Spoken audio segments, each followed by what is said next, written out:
Welcome all of you. हमारा YouTube channel कराडेस physics में आप सबका स्वागत है। तो लास्ट लेक्चर में हमें मेजरमेंट का डिस्कशन स्टार्ट किया था। आगे के रेगुलर लेक्चर की अपडेट अगर आपको रिक्वायर्ड है तो हमारा यूट्यूब चैनल है, आपको इसको सब्सक्राइब करना है। एंड जो हमारा व्हाट्सअप नंबर होगा 9518558037, इसके ऊपर आपको मैसेज करना है, ठीक है। तो लास्ट लेक्चर में हमने डिस्कशन स्टार्ट किया था अबाउट फिजिकल क्वांटिटीज में, और ये जो फिजिकल क्वांटिटीज थी हमने उनको डिफाइन किया था ऐसी क्वांटिटी जो हमारे सराउंडिंग में एग्जिस्ट भी है एंड जिनको अपन मेजर भी कर सकते हैं। तो बेसिकली ये जो फिजिकल क्वांटिटीज होती है ये होती है दो टाइप की। बेसिकली ये फिजिकल क्वांटिटीज होती है दो टाइप की। उसमें फर्स्ट वन आती है फंडामेंटल क्वांटिटीज। फर्स्ट वन आती है फंडामेंटल क्वांटिटीज एंड दूसरी है फंडामेंटल क्वांटिटी एंड दूसरी होती है डिराइव्ड क्वांटिटी। तो हमारा जो बेसिक पूरा फिजिक्स आएगा, तो ये जो फिजिक्स होगा ये सिर्फ और सिर्फ डिपेंड करेगा कुछ फंडामेंटल एंड कुछ डिराइव्ड क्वांटिटी के ऊपर। अभी फंडामेंटल क्वांटिटी यानी नेम के ऊपर से अपन बोल सकते हैं कि एकदम ये बेसिक क्वांटिटी है, फिजिक्स के एकदम रूट है, इनको छोड़ के हम फिजिक्स को पढ़ ही नहीं सकते। एंड फंडामेंटल क्वांटिटी के ऊपर से अपन जो क्वांटिटी बनाएंगे, डिराइव करेंगे, उनको बोला जाएगा डिराइव्ड क्वांटिटी, ठीक है। तो ये fundamental quantity and derived quantity क्या होती है वो हमें बहुत डिटेल में पढ़ना है। एक बार ये पार्ट क्लियर हो गया तो फिजिक्स में जितनी भी क्वांटिटीज आएगी वो फिजिकल क्वांटिटी एंड उनके यूनिट स्टडी करना एकदम सिंपल हो जाएगा, ठीक है। तो चालू करते हैं डिस्कशन फ्रॉम फंडामेंटल क्वांटिटीज से।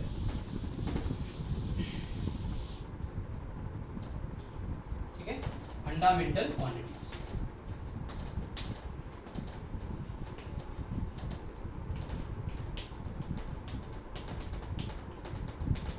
अब ये फंडामेंटल क्वांटिटीज होती क्या है? फंडामेंटल क्वांटिटीज यानी इनके डेफिनेशन इस तरह से होती है कि द फिजिकल क्वांटिटीज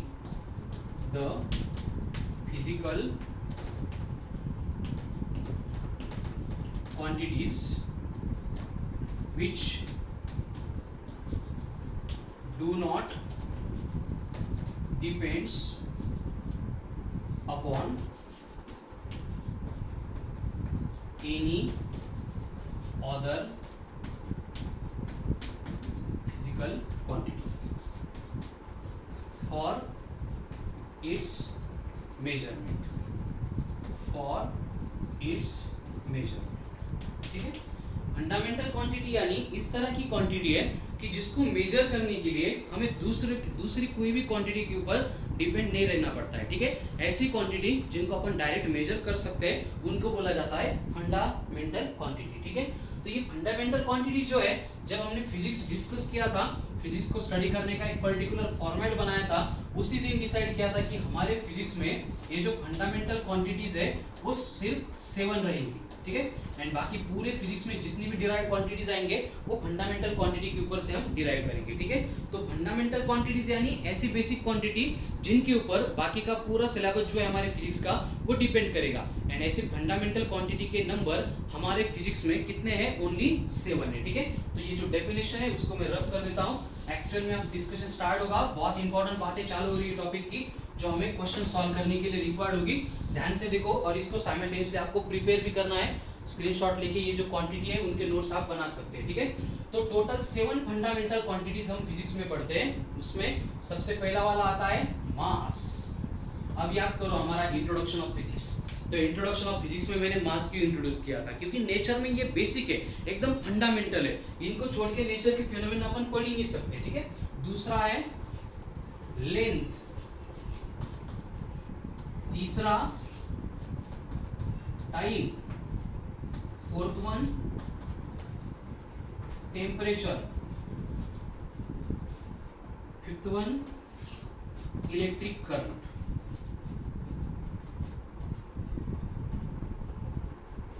और ये 5 जो फिजिकल क्वांटिटीज होंगी, अबाउट मोर देन 90% जो सिलेबस होगा फिजिक्स का, 98% जो सिलेबस होगा फिजिक्स का, ये 5 क्वांटिटी एंड उनके ऊपर से डिराइव होने वाली क्वांटिटी के ऊपर डिपेंड करेगा, ठीक है।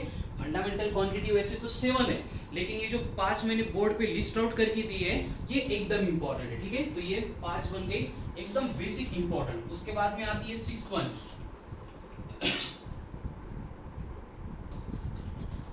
Amount of substance, amount of substance. उसके बाद में last one luminous intensity, luminous intensity. ठीक है, तो जो बोर्ड पे आपको दिख रहा है एकदम ध्यान से देखो और उसको प्रिपेयर करना है, क्योंकि आगे का पूरा फिजिक्स सिर्फ और सिर्फ इन्हीं क्वांटिटी के ऊपर डिपेंड रहने वाला है। हम डिस्कशन कर रहे हैं फंडामेंटल क्वांटिटी के ऊपर।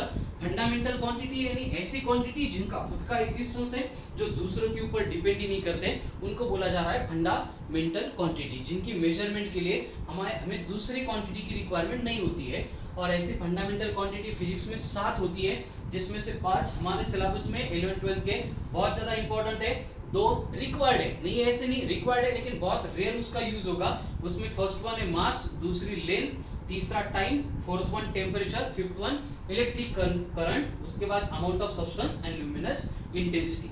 ये बन गई हमारी फंडामेंटल क्वांटिटीज। ठीक है, तो ये फंडामेंटल क्वांटिटीज एकदम इसेंशियल क्वांटिटीज है। फिजिक्स का कोई भी टॉपिक, कोई भी कंसेप्ट इसके बिना ना स्टार्ट होगा, ना खत्म होगा, ना प्रोसीड होगा। ठीक है, तो लिस्ट आउट करने के बाद ये जो फंडामेंटल क्वांटिटीज है इनको मैं रब कर देता हूँ। आगे और डिस्कशन हम इनका करेंगे, उससे पहले मैं डिराइव्ड क्वांटिटी इंट्रोड्यूस करता हूँ। फंडामेंटल होने के बाद नेक्स्ट टाइप ऑफ क्वांटिटीज आ रही है, that is derived quantities.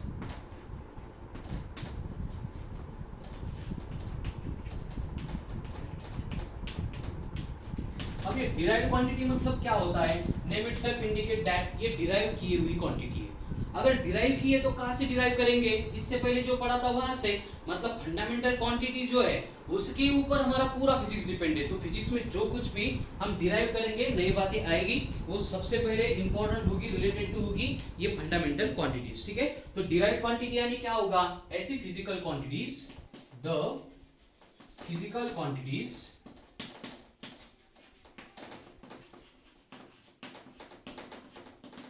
which depends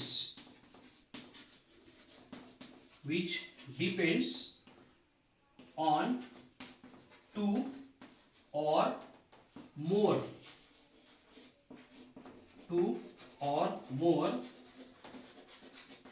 fundamental quantities, two or more fundamental quantities for its measurement,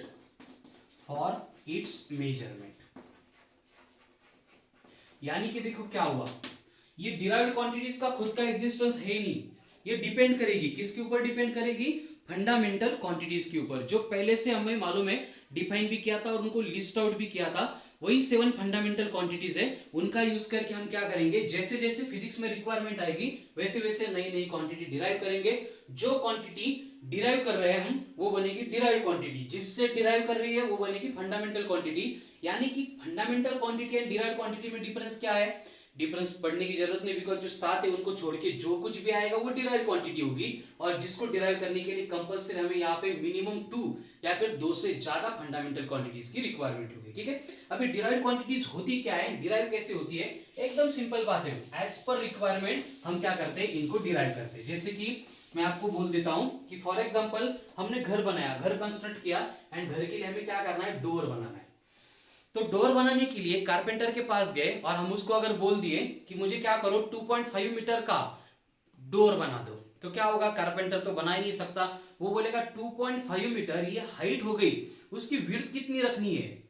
तो जो विड्थ है वो हम अगर वहां पे एक्सप्लेन करेंगे, यानी हमने क्या किया, जो डोर था उसका एरिया कैलकुलेट करने के लिए वहां पे एक लेंथ जिसको हाइट बोला था,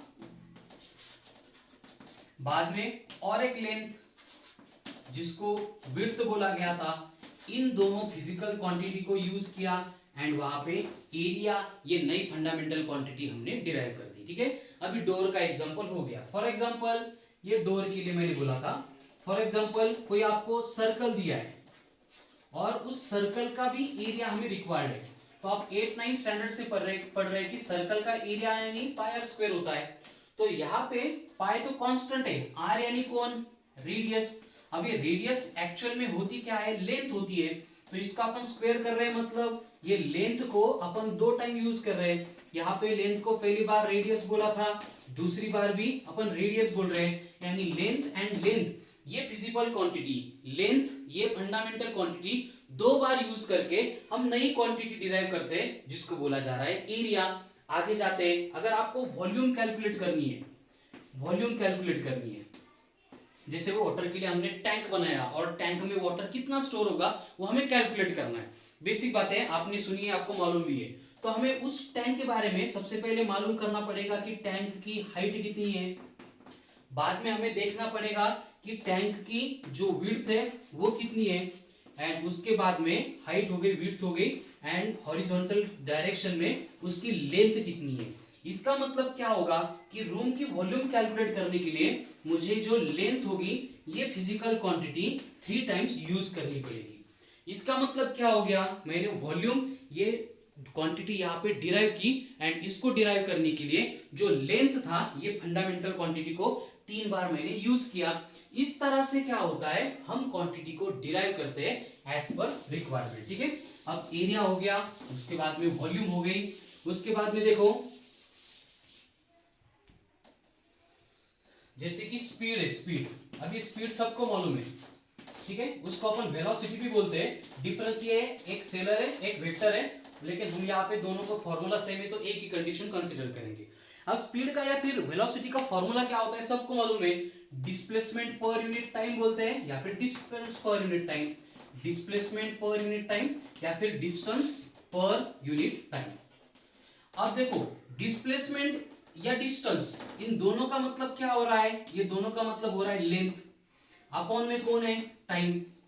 इसका मतलब क्या हुआ कि ये जो फिजिकल क्वांटिटी है, फंडामेंटल क्वांटिटी कौन सी है, लेंथ एंड टाइम, ये फंडामेंटल क्वांटिटी को यूज करके ये नई टाइप की फिजिकल क्वांटिटी अपन डिराइव कर रहे हैं, यानी कि ये बनी डिराइव्ड क्वांटिटी।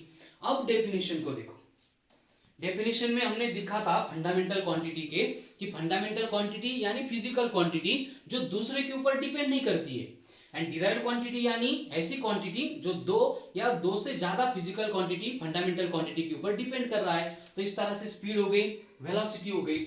उसके बाद में अगर मैकेनिक्स में नेक्स्ट टर्म देखेंगे तो आता है एक्सेलरेशन। अब ये एक्सेलरेशन का फॉर्मूला क्या होता है, ये फॉर्मूले में लिस्ट आउट करके दे रहा हूं, ये बाद में मैं लिख के नहीं दूंगा, सबको लिखना है और इसको प्रिपेयर भी करना है। ये ऑलरेडी पहले से मालूम है, लेकिन इतना बड़ा गैप था सब लोग भूल गए होंगे, आगे हमें नंबर ऑफ टाइम्स इनकी रिक्वायरमेंट होगी। एक्सेलरेशन का फॉर्मूला होता है velocity per unit time. Actual में वो चेंज इन वेलोसिटी है, लेकिन हम फॉर्मूला लिखते टाइम ऐसे लिखते हैं कि वेलोसिटी अपॉन टाइम। अब इसको और सिंप्लीफाई करेंगे तो देखो ऊपर मैंने लिखा है वेलोसिटी यानी कौन है, वेलोसिटी यानी था लेंथ अपॉन टाइम। अब एक ब्रैकेट में इनटू यहां पे क्या है डिनोमिनेटर में और एक टाइम। इसका मतलब क्या हुआ, देखो ये जो फंडामेंटल सॉरी ये जो डिराइव्ड क्वांटिटी है एक्सेलरेशन, इसको डिराइव करने के लिए मैंने लेंथ को एक बार, टाइम को दो बार, यानी तीन तीन फंडामेंटल क्वांटिटी को यूज किया है, इसलिए ये एक्सेलरेशन जो है ये बनी डिराइव्ड क्वांटिटी। ठीक है, इस एक्सेलरेशन के बाद में अगर हम आगे प्रोसीड करेंगे तो हमारे मैकेनिक्स में न्यू कंसेप्ट आती है, नया फॉर्मूला आता है फोर्स का। और ये फोर्स मतलब क्या होता है, फोर्स मतलब होता है मास इनटू एक्सेलरेशन। देखो ये जो फोर्स होगा, ये फोर्स इक्वल टू क्या होगा, मास इनटू एक्सेलरेशन। अब मास यानी फंडामेंटल क्वांटिटी, तो उसको अपन हाथ नहीं लगाएंगे, एज इट इज रखेंगे। एक्सेलरेशन मतलब मैंने अभी लिखा था, देखो एक्सेलरेशन मतलब क्या था, एक बार लेंथ थी एंड डिनोमिनेटर में दो बार टाइम था, मतलब कि टाइम इनटू टाइम। इस तरह से मास, लेंथ, टाइम दो बार, ये चार फंडामेंटल क्वांटिटी को अपन यूज करके एक सिंगल क्वांटिटी डिराइव करते हैं, फोर्स। अगर आगे प्रोसीड करेंगे मैकेनिक्स में तो फोर्स के बाद में आता है वर्क डन। अब ये जो वर्क डन है इसका फॉर्मूला होता है force into displacement, force into displacement. अब फोर्स मतलब क्या था, ऊपर ही लिखा है, फोर्स यानी था मास, ठीक है पूरा वर्ड लिखता हूं, फोर्स यानी क्या था, मास इनटू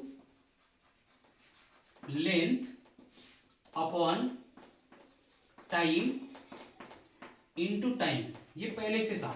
अब यहाँ पे एडिशनल डिस्प्लेसमेंट आ रहा है। अब ये डिस्प्लेसमेंट यानी कौन होता है, लेंथ ही होती है।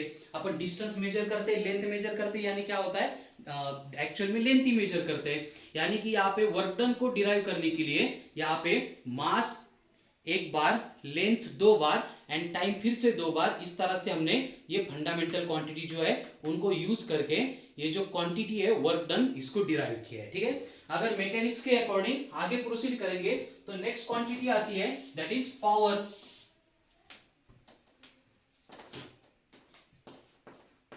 अब ये पावर मतलब क्या होता है, रेट ऑफ डूइंग वर्क, यानी कि वर्क अपॉन टाइम। अब ये वर्क यानी कौन है, फोर्स इनटू डिस्प्लेसमेंट। ये पहले से हमें मालूम है कि वर्क में पहले एक मास, लेंथ दो बार यानी कि लेंथ इनटू लेंथ, उसके बाद टाइम दो बार, लेकिन ऊपर और एक टाइम आ गया तो ये टाइम इनटू टाइम। इस तरह से हम ये क्वांटिटीज यूज कर रहे हैं। यानी कि आपकी जो पावर वाली फिजिकल क्वांटिटी होती है वो डिराइव करने के लिए हमें रिक्वायरमेंट होगी मास की एक बार, लेंथ की दो बार एंड तीन बार टाइम की। इस तरह से ये डिराइव्ड क्वांटिटीज होती है। ये मैंने बस आपको मैकेनिक्स सेक्शन वाली बोली है। ऐसे फिजिक्स में हमें 5 to 6 सेक्शन देखने हैं और हर एक सेक्शन की डिफरेंट क्वांटिटीज होगी जो एक दूसरे के ऊपर इस तरह से डिपेंड करेगी। ठीक है, और मैं धीरे धीरे जैसे आगे डायमेंशंस का पार्ट पढ़ाऊंगा वहां पे आपको रिक्वायर्ड होगी। तो बेसिकली जो क्वांटिटीज अभी मैंने दो चार एग्जांपल बोली थी ये बनी डिराइव्ड क्वांटिटी। तो अभी तक हमने क्या किया, जो हमारा टॉपिक चल रहा है मेजरमेंट यानी प्रोसेस ऑफ कंपैरिजन। और ये कंपैरिजन करने के लिए हमें रिक्वायरमेंट थी फिजिकल क्वांटिटीज की। फिजिकल क्वांटिटी यानी ऐसी क्वांटिटी जो हमारे फिजिक्स में सराउंडिंग में एग्जिस्ट है और जिनको अपन मेजर कर सकते हैं। वो दो टाइप की होती है, पहली वाली फंडामेंटल, दूसरी वाली डिराइव्ड। फंडामेंटल यानी बेसिक क्वांटिटी कि जिनको डिराइव करने के लिए या फिर मेजर करने के लिए दूसरे क्वांटिटी की रिक्वायरमेंट ही नहीं है। डिराइव्ड क्वांटिटी यानी जिनका खुद का एग्जिस्टेंस नहीं है, लेकिन एज पर रिक्वायरमेंट हम क्या करते हैं, फंडामेंटल क्वांटिटी को यूज करके ये नई क्वांटिटी डिराइव करते हैं, उनको बोला जाता है डिराइव्ड क्वांटिटी। अब आएंगे टॉपिक के सबसे इंपॉर्टेंट पॉइंट के ऊपर, दैट इज यूनिट। अब ये यूनिट मतलब क्या होता है, फिर से वही आ गया, मेजरमेंट था, वैसे यूनिट यानी यूनिट होता है। तो यूनिट मतलब क्या होता है, एकदम सिंपल बात है। हम जो कंपैरिजन बोल रहे थे, तो कंपैरिजन करने के लिए हमारे पास पहले से कोई ना कोई रेफरेंस स्टैंडर्ड होना चाहिए। अगर ये रेफरेंस स्टैंडर्ड नहीं है तो हम कंपैरिजन कर ही नहीं सकते। जैसे मैंने आपके रिजल्ट के बारे में बोला था, आपके आने वाले 72% ये मार्क्स अच्छे हैं या बुरे हैं, ये डिपेंड करता है कि आपका रेफरेंस स्टैंडर्ड कौन है। आप अगर कंपेयर कर रहे हैं 80% वालों के साथ तो आपका रिजल्ट खराब है, लेकिन कंपेयर कर रहे हैं 60% वालों के साथ में तो आपका रिजल्ट अच्छा है। देखो नंबर चेंज नहीं हो गए, बस रेफरेंस चेंज हो गया, इसलिए आपके रिजल्ट के बारे में जो ओपिनियन था वो चेंज हो गया। उसी तरह से ये यूनिट होते हैं जो फिजिकल क्वांटिटी के मेजरमेंट में सबसे इंपॉर्टेंट होते हैं। तो ये यूनिट यानी क्या होता है, reference standard used for the measurement of physical quantity. Reference standard used for the measurement of physical quantity. ठीक है, फिजिकल क्वांटिटी की मेजरमेंट करने के लिए जो रेफरेंस स्टैंडर्ड हमने यूज किया है उसको बोला जाता है यूनिट। ठीक है, तो बेसिकली यहाँ पे यूनिट मतलब क्या है, जो क्वांटिटीज हमने अभी देखी थी, फिर वो फंडामेंटल थी या फिर डिराइव्ड थी, उनकी जब मेजरमेंट होगी तो मेजरमेंट के लिए वहां पे हमें कंपेयर करना पड़ेगा। कंपैरिजन के लिए जो रेफरेंस स्टैंडर्ड होगा उसको बोला जाएगा यूनिट। ठीक है, अब यूनिट के ऊपर फोकस करते हैं। तो हमने क्या किया था, देखो हमें मालूम था कि ये यूनिट हमें रिक्वायर्ड होगा। तो ये यूनिट के लिए हमने सबसे पहले हमारी जो फंडामेंटल क्वांटिटीज थी, अब फंडामेंटल क्वांटिटी सबको मालूम होगी, ऐसी क्वांटिटी जो दूसरे के ऊपर डिपेंड नहीं करती है। एंड ऐसी कितनी फंडामेंटल क्वांटिटी अपन फिजिक्स में पढ़ते हैं, बस 7 फंडामेंटल क्वांटिटी, 7 फंडामेंटल क्वांटिटी। ठीक है, तो ये जो फंडामेंटल क्वांटिटीज होती है, पहले आती है मास, दूसरी length, then time, then temperature, then electric current, then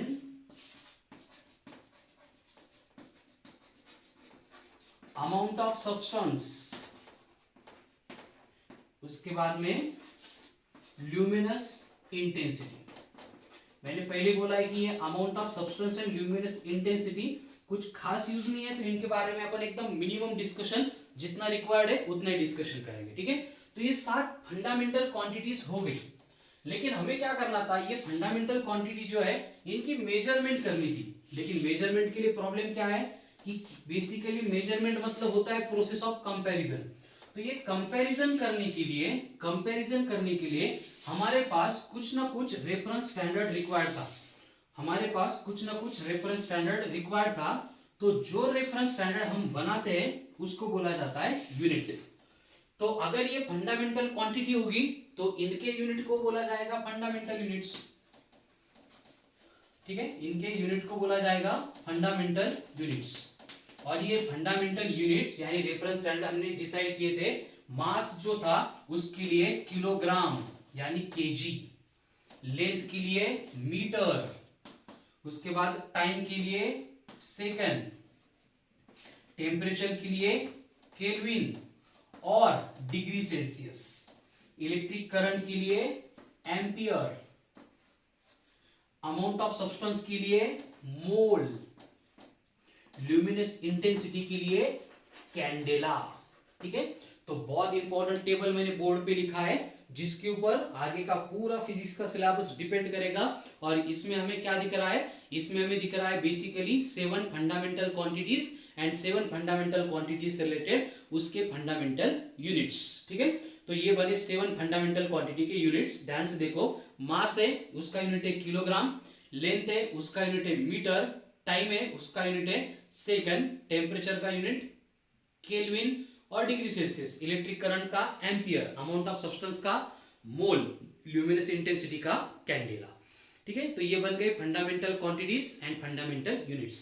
तो एक बार हमारे पास फंडामेंटल यूनिट्स आ गए तो हम क्या कर सकते हैं, बाकी जो फिजिकल क्वांटिटीज थी जिनको हमने डिराइव्ड क्वांटिटी बोला था उनके भी यूनिट डिराइव कर सकते हैं। तो पूरा पार्ट इससे पहले जो पढ़ा था रिपीट करके मैं बस आपको यूनिट इंट्रोड्यूस करके दूंगा, ठीक है। अभी फंडामेंटल होगी, फिर से डिराइव्ड क्वांटिटी। ध्यान से देखो, पहले मैंने इंट्रोड्यूस किया था आपको फर्स्ट वन एरिया, और एरिया के लिए मैंने लिखा था लेंथ इनटू लेंथ। अब देखो, ये डिराइव्ड क्वांटिटी को डिराइव करने के लिए 2 फंडामेंटल क्वांटिटीज आ गई और इनका जो यूनिट आएगा उसको बोला जाएगा डिराइव्ड यूनिट्स। अब देखो, लेंथ इनटू लेंथ है, अभी जो टेबल बनाया था उसमें लेंथ का यूनिट था मीटर, तो मीटर इनटू मीटर 2 बार आ रहा है, यानी कि इसका यूनिट बनेगा मीटर का स्क्वायर, ठीक है।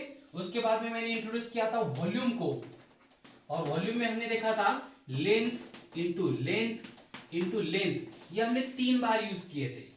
तो यहाँ पे उनका यूनिट भी क्या होगा, metre into metre into metre, यानी ये बनेगा मीटर का क्यूब, ठीक है। उसके बाद में हमने यहाँ पे स्पीड देखी थी जिसको हम वेलोसिटी भी बोलते हैं, और उसमें हमने देखा था कि एक बार लेंथ आती है एंड एक बार टाइम आता है, लेंथ अपॉन टाइम। तो इसका यूनिट हमें रिक्वायर्ड है, तो लेंथ यानी क्या होगा यूनिट मीटर, टाइम है तो क्या होगा सेकंड। मतलब इस तरह से हम जो न्यू क्वांटिटी डिराइव कर रहे हैं उसका यूनिट डिराइव करने की प्रोसीजर होती है। एकदम सिंपल है, बस कंडीशन ये है कि हमें फंडामेंटल क्वांटिटी के यूनिट्स पहले से मालूम होने चाहिए। प्रोसीड करते हैं स्पीड के बाद में। न्यू क्वांटिटी हमने देखी थी, दैट वाज एक्सेलरेशन। एक्सेलरेशन यानी क्या होता है, ये होता है स्पीड अपॉन एक्सेलरेशन क्या होता है, change in velocity upon time.